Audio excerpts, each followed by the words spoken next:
Hello and welcome again to UCL Global Health. The Middle East is in turmoil. There's a brutal civil war in Syria.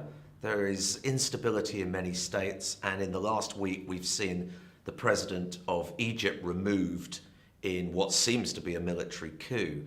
I'm joined by Azzedine Haddour, who's senior lecturer in French at UCL, but also an expert in post-colonial literature. What's your take on all the events right now? We'll come to the longer term perspective of colonial impacts on why things are happening as they are. But right now in the Middle East, everything seems to be in turmoil. It doesn't really look like an Arab Spring. Well, you're absolutely right. The Arab Spring seems in tatters. The military chiefs decided to suspend the elected president.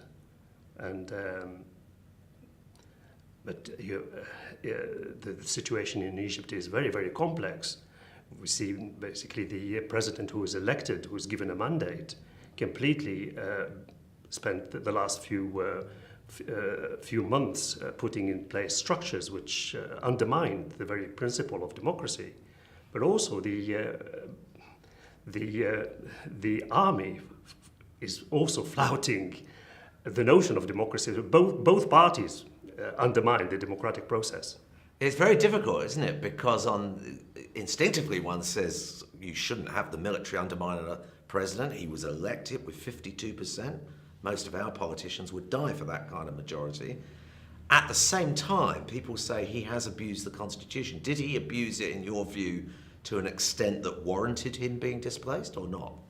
Absolutely. People are campaigning against what Morsi is putting in place. And although he's given a mandate, people are having enough with what he's trying to do. I mean, certainly it was very impressive. You have literally hundreds of thousands of people, perhaps even 1 million or more on the streets. But then you don't know about the silent minority or majority that might still support Morsi, and that's why you have an election. Well, absolutely, but he was elected with not a landslide victory. I think 51%.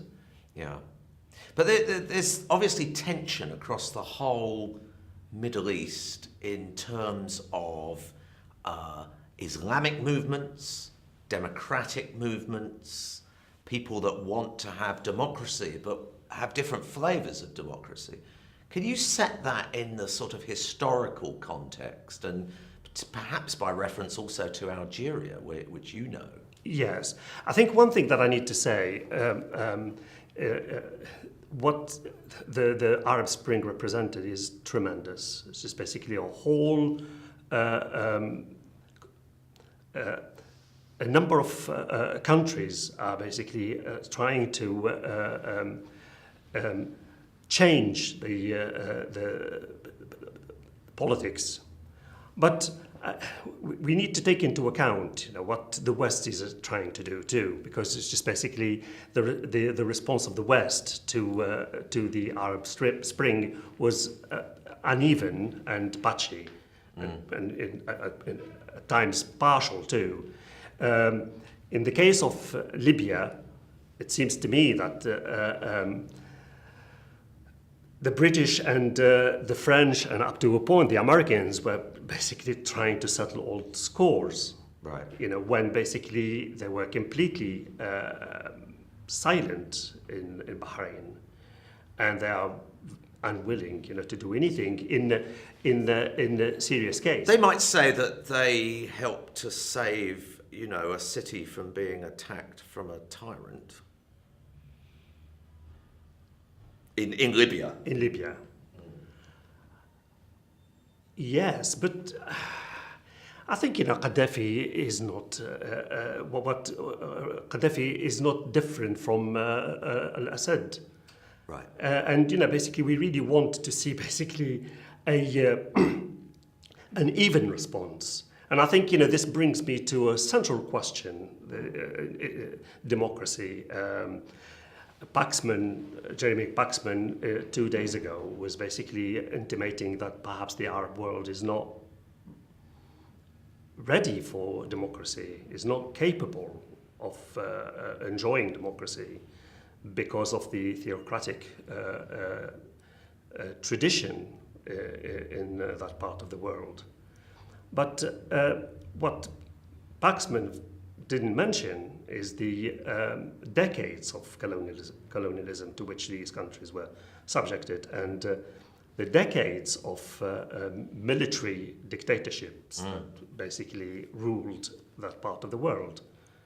And you cannot overnight produce a perfect democratic process. Do you think some of the theocracy that we see, the looking to Islam for traditions, do you think that was a reaction to colonial masters, that they saw a Western world that had brought them oppression, and therefore they turned to the traditional world as a means of reclaiming their national identity? Well, absolutely, and perhaps here basically I'm going to be on a more comfortable territory, the Algerian history and the history of colonialism in Algeria. Democracy, when it was established in France, and that was basically with the French Revolution, Algeria was the first country to support the French. And they provided vast amounts of wheat to the French people who were in the grip of famine at the time. In fact, the whole history of French republicanism was bound up with the whole history of Algeria's colonialization.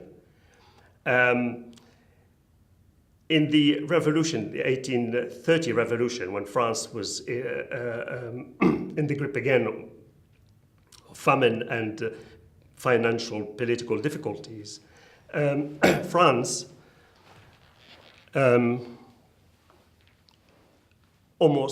days before Charles X's reign came to an end, he was trying to manipulate the whole colonial situation to his advantage.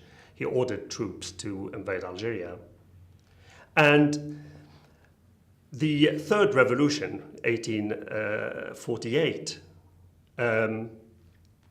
was also, it marked the Franco-Algerian relation in that Algeria was annexed to France.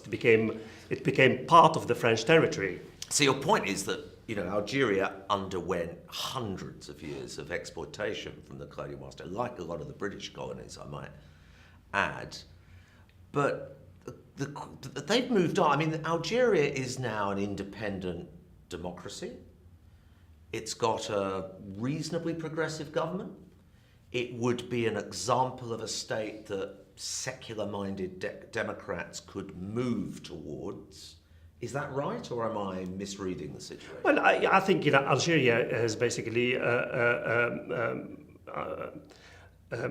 is in a better position than its neighbouring countries and other countries in the Could it play a leadership role? Well, it could perhaps be an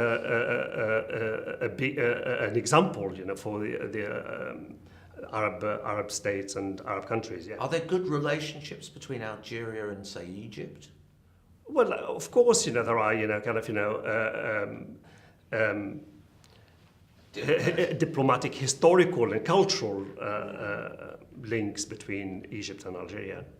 I mean, final question: what are you optimistic? Do you see this as a process that the whole region's got to go through, and that maybe in 5-10 years' time we'll look back and say, well, it was turbulent, but we're now in a new era of a democratic Egypt, a democratic Syria, perhaps even democratic Gulf states, or are you a bit more gloomy? Well, I think, you know, I think the register and the language in the West must change. It's just basically because there are deep-rooted problems in the Middle East, and these problems are not addressed. And the West is playing a role in keeping that region unstable. So basically we need to see a different language, a different approach from the West to empower, to enable these countries to basically fulfill their the desire to implement a democratic politics. And would you, on the Syria question, would you, as an Algerian, be telling the West to just stay out completely, or do you think we should be going in and helping one side? Well, I'm really uneasy about Western intervention.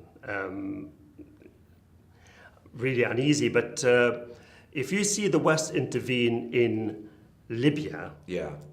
and they don't intervene in Syria when scores of innocent people were basically massacred, you basically need to ask a question: why? Why one, not the other? Well, I guess the argument would be that in Libya it was technically and militarily easier. Syria would be a total nightmare, wouldn't it, to mount a military, and not to, say the geopolitical aspects that Russia and China are very much on the Assad regime side. I mean, This is precisely my point. Still, the Middle East seems to be a terrain where basically tension between East and West is played out, and just basically we need to leave basically the Middle East, to sort itself out. To sort itself out. Yes. Yeah. Dr. Haddour, thank you very much. Yeah. Thank you.